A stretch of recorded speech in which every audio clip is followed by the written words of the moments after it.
Amin. Saudara yang kasih dalam Kristus, Shalom. Saudara, perkenalkan nama saya Alvin, saya tergabung dalam Persekutuan Doa Immanuel dan letak posisi tinggal saya sebetulnya di Paroki Mangga Besar. Saya tergabung sebagai di dalam BPK PKKKJ sebagai pewarta dan pengajar, dan di luar karismatik saya tergabung sebagai katekis. Saya bekerja, dan puji Tuhan Januari saya akan pindah kerja, saudara. Jadi saya mohon juga doanya ya supaya di dalam perusahaan yang baru saya bisa bertahan. Saudara yang dikasihi dalam Kristus, saya percaya Anda dan saya pada saat ini punya masalah. Dan saya juga percaya pada saat ini juga Tuhan akan memberikan satu jawaban dari masalah kita, yaitu pengharapan. Saya ingin mengajak kita semua membaca bersama-sama ya di dalam Ibrani 6 ayat 19. Kita baca 1, 2, 3. Pengharapan itu adalah sauh yang kuat dan aman bagi jiwa kita yang telah dilabuhkan sampai ke belakang tabir. Saudara, sauh itu adalah satu jangkar ya, dan kita tahu bahwa sebenarnya kalau kita bicara jangkar itu kita selalu bicara tentang kapal yang sedang mungkin melayar pergi kemanapun itu. Ya, saya berikan satu gambaran, satu analogi bagaimana ada kapal yang begitu besar dan kemudian sedang berlayar di satu lautan yang luas. Oke. Dan pasti setiap kapal itu mempersiapkan jangkar, ya, dan jangkar itu haruslah jangkar yang sebetulnya kuat, Saudara. Harus yang jangkar yang dari besi ya, supaya berat dan bisa tenggelam.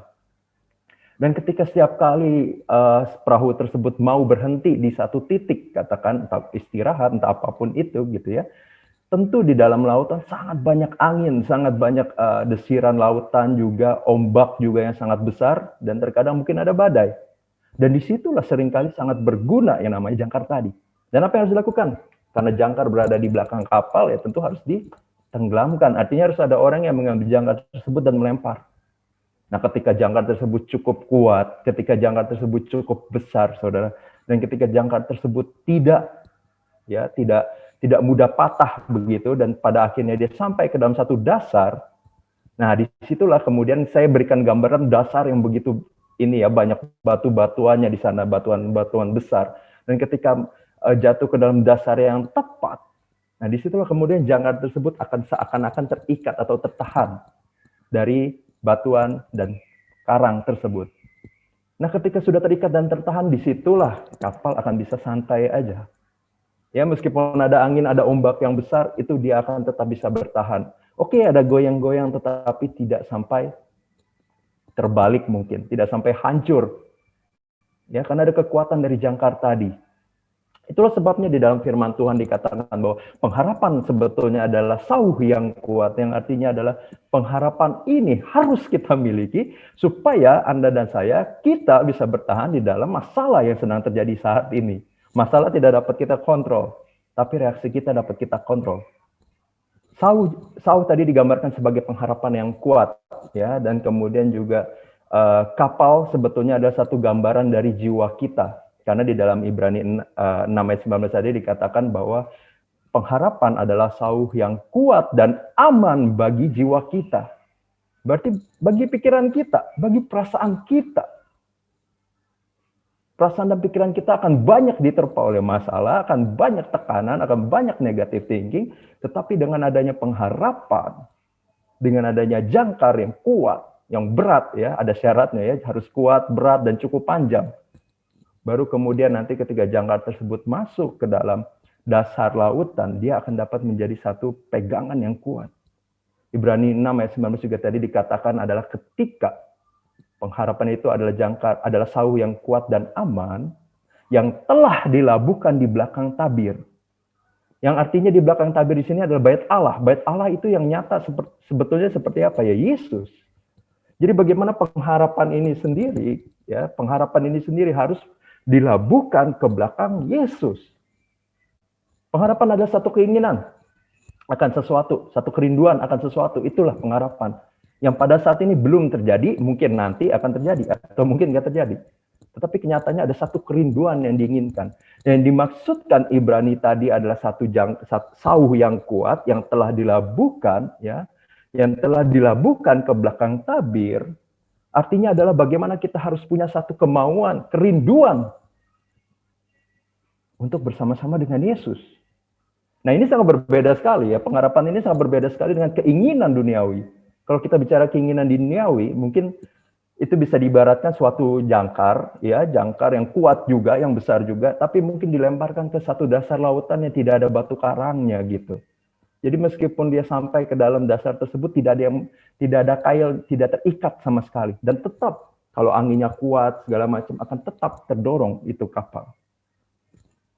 Tetapi pengharapan secara rohani di dalam gereja dinyatakan bahwa itu adalah satu kemauan, kerinduan bersama dengan Allah. Itulah sebabnya di dalam 1 Korintus 13 sempat dikatakan bahwa kasih tidak akan pernah hilang, ya. Tetapi iman dan pengharapan pada akhirnya bisa hilang. Kapan hilangnya pengharapan? Secara rohani yang benar. Ketika kita sudah bersama-sama dengan Allah, berjumpa dengan Allah, makanya pengharapan bisa hilang. Tetapi ketika kita bersama dengan Yesus, ada kasih-kasihnya tidak hilang. Jadi tafsir yang saya sampaikan di sini adalah tafsir gereja menunjukkan bahwa pengharapan yang diharapkan gereja supaya kita miliki, saudara Anda dan saya miliki, bukan supaya semua keinginanku terjadi, tetapi supaya aku memberikan yang terbaik dari diriku untuk Allahku. Apapun kelemahan kita, apapun kelebihan kita, mari kita memikirkan sesuatu yang baik untuk Allah kita.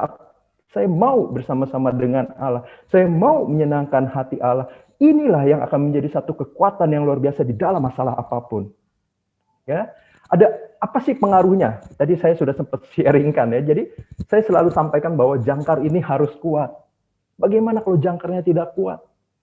Bagaimana kalau kemudian jangkarnya boleh kuat, ya, tetapi ketika dilemparkan ke dasarnya tidak ada batu-batuannya. Bagaimana apa yang terjadi? Yang terjadi adalah kapal tadi bisa dengan mudah terombang-ambing oleh angin. Yang artinya kapal tadi adalah jiwa kita, pikiran, perasaan kita. Perasaan dan pikiran kita mudah sekali akan jadi negatif ketika ada masalah. Ya, dan kemudian ketika masalah itu juga kita responi dengan sesuatu yang tidak baik, lama-lama kita menjadi tidak bergairah. Kita mengeluh mungkin dari pikiran ya, semua diawali dari pikiran, bergerak kepada perkataan. Lidah kita ini ya, sangat sulit dibendung. Kita akan mudah untuk mengeluh. Dan kemudian setelah dari perkataan itu berubah menjadi negatif, selanjutnya adalah tindakan, sikap yang negatif. Ketika kita punya sikap negatif, permasalahan semakin menumpuk, menyebabkan adanya kekecewaan. Dan lama-kelamaan, ketika kita mengalami kekecewaan, tidak ada gairah, terus mengeluh, kita mengalami kematian rohani. Fisik kita boleh ada, tapi mungkin kalau hidup aja udah, aduh, males deh. Kalau mau kerja juga udah males, udah empet mungkin karena banyak masalah di kantor segala macam. Harapan kita sebetulnya seakan-akan sudah hilang. Dan perlahan ya, ketika kematian rohani terjadi, perlahan akan selalu diikuti dengan kematian jasmani. Dan saya ingin bersharing sedikit, saudara. Pengharapan saya kepada Allah, ya tadi dikatakan bahwa pengharapan yang benar adalah kerinduan bersama dengan Allah. Saya tidak punya kerinduan bersama dengan Allah, saya punya kerinduan untuk berhasil secara pribadi supaya mendapat penghargaan dan lain-lain, ya. Karena begitu besar keinginan saya untuk mungkin dihargai. Ketika pada waktu itu saya belum mengenal Tuhan, betul-betul mengenal dalam arti merasakan kasih-Nya secara nyata, ya. Kalau cuma dengar-dengar tentang Tuhan sih sudah dahulu. Yang terjadi adalah saya terus berusaha keras dengan tenaga saya untuk mengejar apa yang saya inginkan. Toh malah sering gagal. Saya mau basket, saya gagal, saya mau jadi satu pimpinan di dalam senat gitu ketika saya kuliah, saya pun gagal, relasi saya gagal. Saya mau lulus katakan 3,5 tahun karena pada waktu itu teman-teman semua pada cepat, saya juga gagal. Tapi tidak buruk-buruk amat lah, masih lulus 4 tahun, tapi harapan saya tuh hilang, tidak berhasil juga. Ya, dan kemudian setelah lulus selesai daripada kuliah, saya apply ke puluhan perusahaan, tidak ada satupun yang manggil saya juga. Hancurlah satu gambaran saya, diri saya. Saya tidak mengenal Tuhan. Jangkar saya itu kuat, tapi saya salah labuh. Saya salah lemparkan itu ke satu daratan yang kosong mungkin.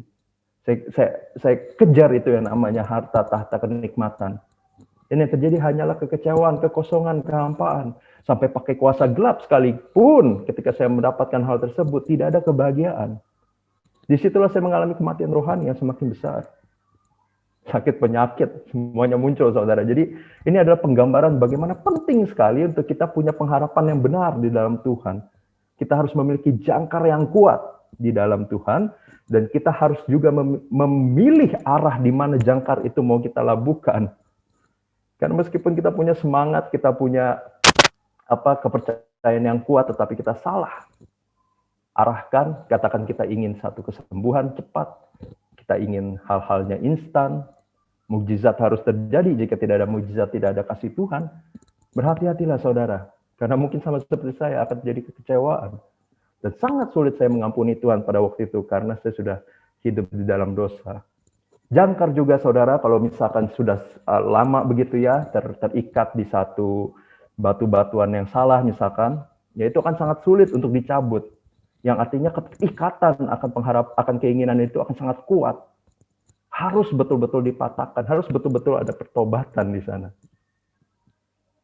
Sebaliknya saudara, ya ini kita masuk ke dalam praktikalnya. Apa sih kuasa dari pengharapan itu? Yang pertama untuk diri kita, pertama-tama ada 3. Katakan Anda dan saya tentu kita pernah mengalami kegagalan, ya. Dan tentu banyak dari kita yang sudah berjuang setengah mati pun tetap gagal.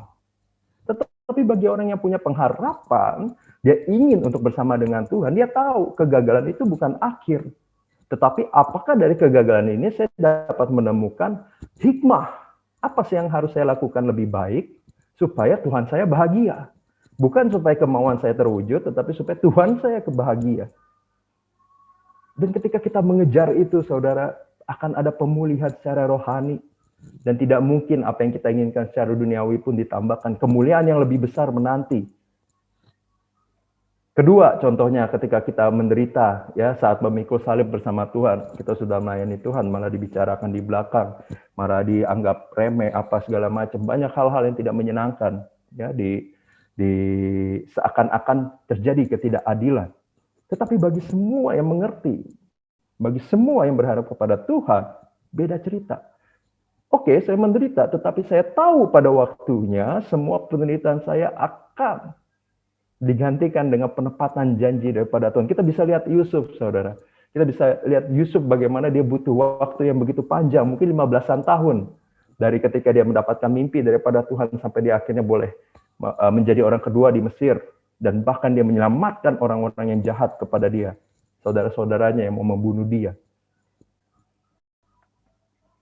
Jika Yusuf gagal di dalam pengharapan, dia punya banyak kesempatan untuk mungkin luka batin dan kemudian malas-malasan, uring-uringan di dalam pekerjaannya. Tetapi kita bisa melihat setiap kali di dalam firman itu dikatakan bagaimana Yusuf itu disukai dimanapun. Di penjara saja bisa disukai. Itu kalau orang tidak punya pengharapan, tidak akan ada gairah tersebut. Dan ketika gairah tidak ada, orang lain juga akan merasakan dan malas dekat-dekat dengan kita. Tapi Yusuf berbeda. Dan disinilah kekuatan dan pengharapan tadi.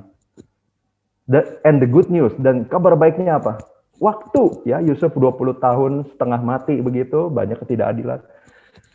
Tidak pernah penderitaan umat Tuhan, ya ketika betul-betul mengikuti Tuhan, tidak pernah akan dibiarkan sia-sia. Ketika waktu Tuhan datang, buah yang diberikan itu bukan cuma 1-2 kali saja, tetapi akan berlipat-lipat. Mungkin bisa puluhan, bisa ratusan. Minimal sekali buah secara rohani.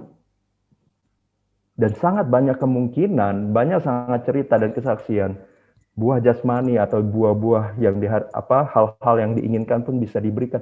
Selama sudah ada perubahan, penyembuhan rohani tadi. Bukan keinginan kita yang utama, tetapi menyenangkan Tuhan yang utama. Ketika kita diberikan apa yang kita butuhkan, yang kita inginkan, itu bukan lagi jadi yang terpenting. Dan kemudian contoh yang ketiga juga ketika ada kerinduan yang besar akan sesuatu hal ya. Di sini ada beberapa anak muda juga. Mungkin ada punya satu harapan yang besar akan masa depannya. Tetapi kemudian kalau kita berefleksi kepada diri sendiri, rasanya tidak mungkin.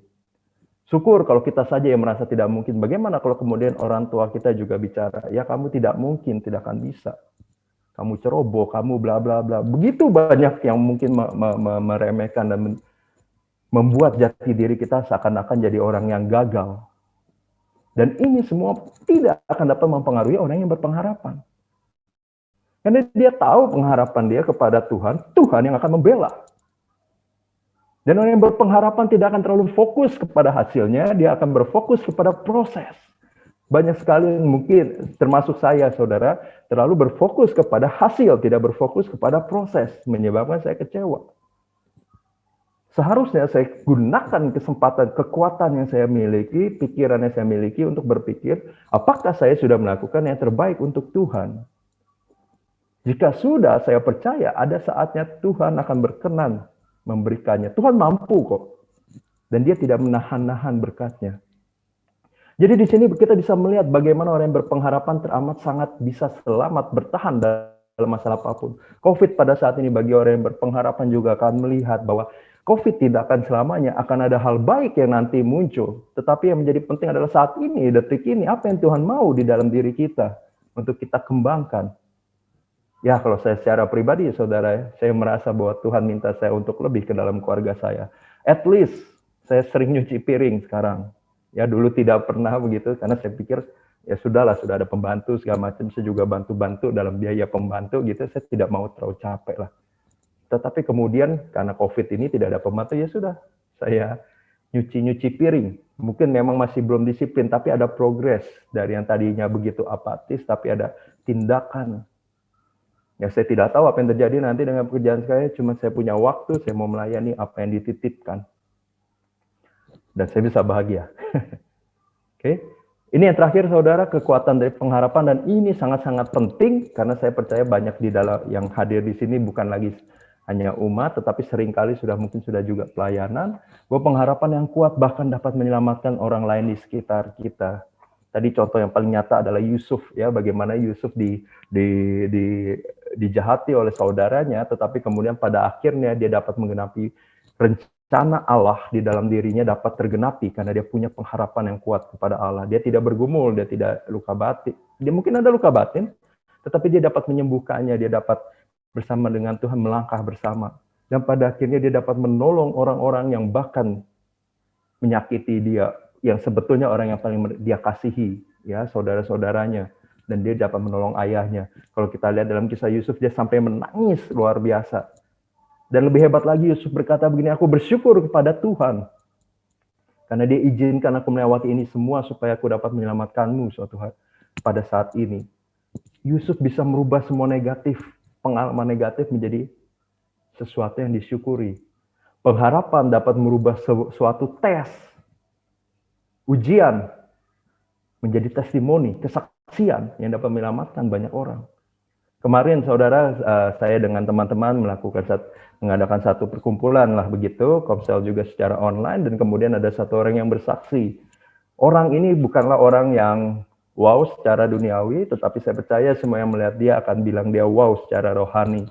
Ya, sejak kecil dia sudah punya satu masalah di dalam fisiknya, dan kemudian sampai saat ini sebetulnya penyakitnya terus-menerus makin parah. Ya, bukan membaik tetapi selalu makin parah.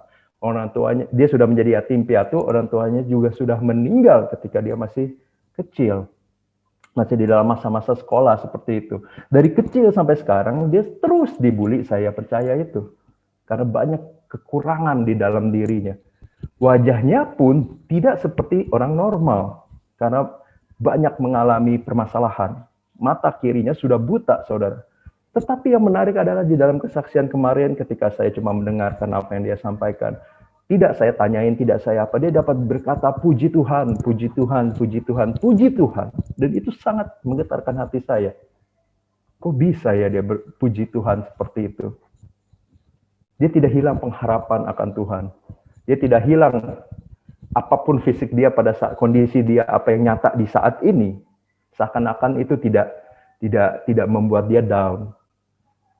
Tetapi dia percaya, oh ada Tuhan yang jagain dia. Dia jatuh, saudara. Dia sulit untuk bergerak. Untuk naik bus, dikatakan dia harus sampai merangkak. Bayangkan. Berapa banyak orang yang akan melihat dan meremehkan.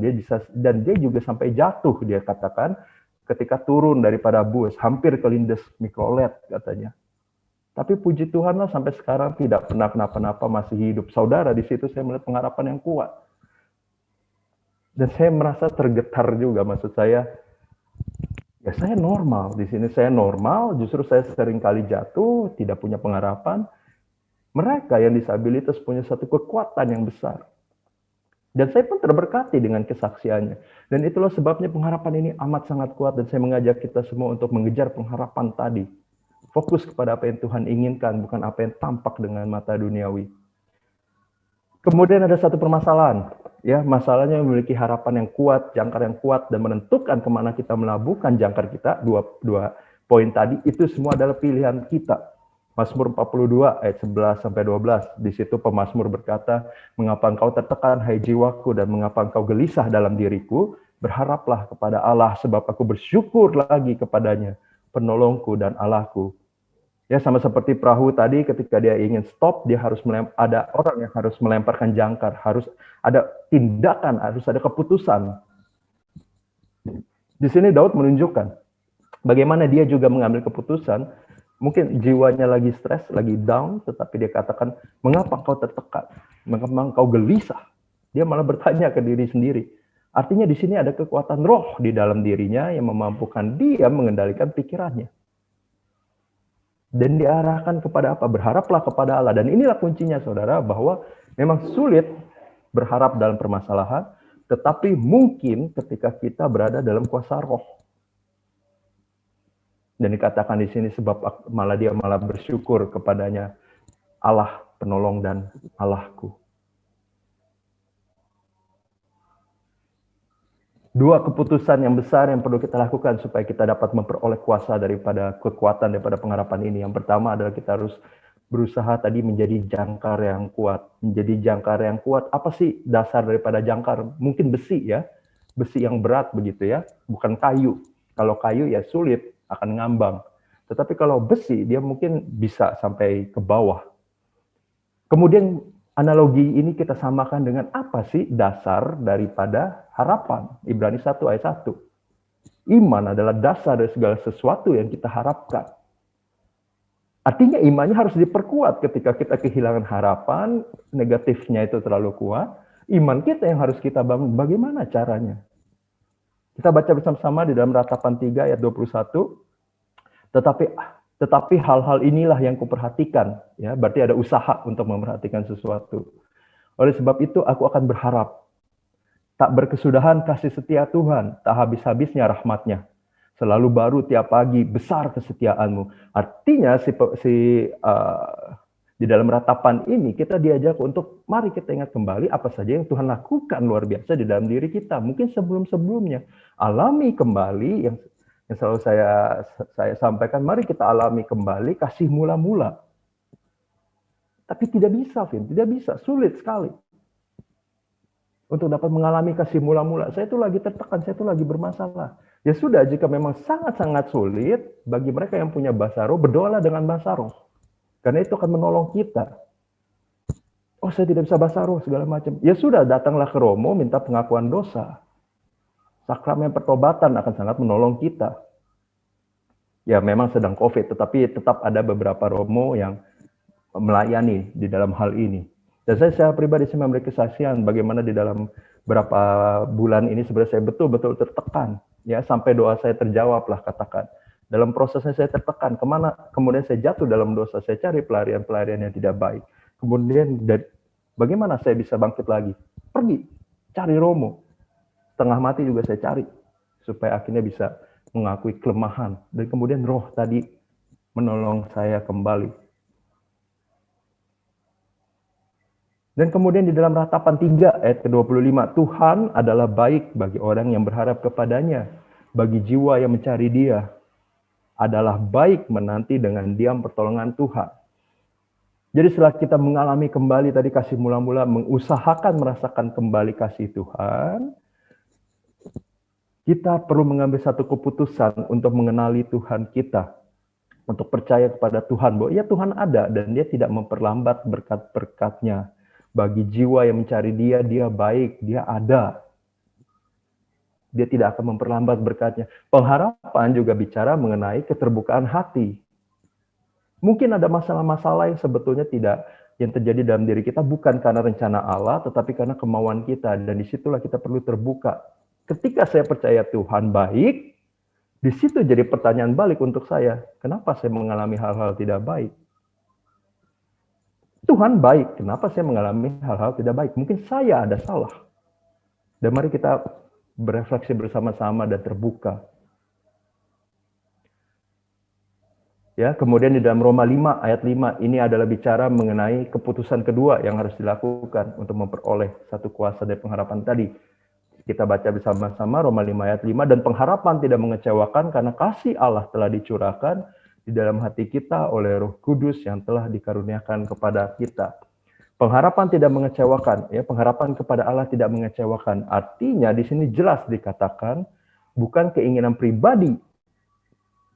Pengharapan kepada Allah tidak mengecewakan, bukan keinginan pribadi. Karena kasih Allah telah dicurahkan di dalam hati kita. Artinya yang sebetulnya membuat satu pengharapan kepada Tuhan tidak sia-sia itu, saudara, bukan doanya dijawab. Tetapi ketika dalam proses itu ada Roh Kudus bersama dengan kita. Ada satu orang anak muda, dia seorang senior, vice president di satu perusahaan yang pasti kita semua aplikasi, ya, yang pasti kita semua sudah download, ya, yang hijau-hijau saya tidak perlu jelaskan. Tetapi saya sangat terberkati dengan satu sharing dari pemuda tersebut, dikatakan bahwa ketika di dalam kesesakan, bukankah itu adalah kesempatan merasakan kasih Tuhan. Dia orang yang bekerja maksudnya mungkin pelayanannya di marketplace, ya, di dalam dunia pekerjaan. Tetapi bagaimana dia dapat menikmati, bukan menikmati, ya, melihat kebaikan bahkan dalam permasalahan. Dan saya sangat terberkati dengan sharing dia. Dia tidak terlalu melihat bahwa sebetulnya kalau ada masalah, kemudian itu selalu menjadi masalah. Tetapi justru kesempatan dekat dengan Allah. Ya, di dalam Roma ayat 5 tadi, kalau kita simpulkan, kita harus melabuhkan harapan kita kepada Allah. Dan kita harus berusaha untuk menghindari yang namanya mengkontrol Tuhan. Mengkontrol, doa saya harus terjawab kapan, dengan cara bagaimana, kalau kurang sedikit saya marah atau tidak suka. Kita perlu mundur dari itu semua. Ada 3 hal lah ketika kita berdoa, ya, 3 jawaban daripada doa kita, Anda dan saya. Kita sudah berpengharapan, kita sudah percaya Tuhan, kita punya satu kerinduan, ya, akan apapun dan ingin bersama dengan Tuhan. Katakan saja keinginan duniawi kita pada saat ini, dijawab tidak.